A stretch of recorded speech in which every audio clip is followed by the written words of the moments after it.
And good evening. I'm Russ Mitchell, joined once again by my colleague, our senior health correspondent, Monica Robbins. And in just a bit, I'll speak with the chief medical officer from a local hospital about the challenges they're facing in treating the coronavirus. But first responders are among our workers who face the highest coronavirus risk. 3 News investigator Rachel Polanski found that some of our local agencies are running dangerously low on essential supplies like masks, gloves, and gowns.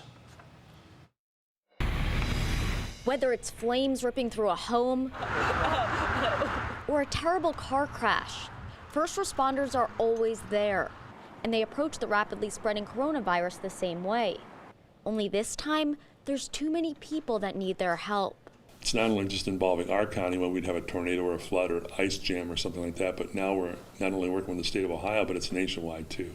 That's Emergency Management Director Tom Kelly, who oversees Lorain County's 39 fire departments and law enforcement agencies. So it's been quite a challenge where we could normally ask for a resource so we could get it from a neighbor if we needed it. They're in the same situation we are.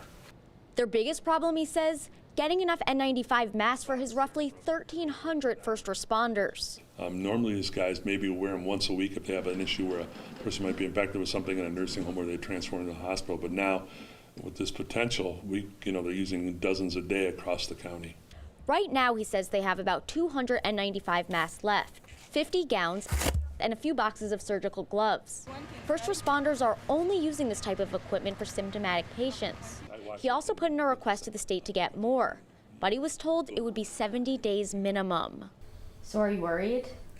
Yeah, I'm worried when I see the CDC putting out information to tell medical people if you're in dire need to use a bandana and put it on your face. That scares me.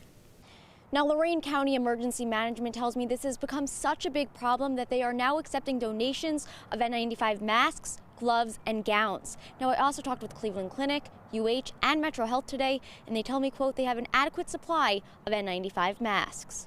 Rachel Polanski, 3 News.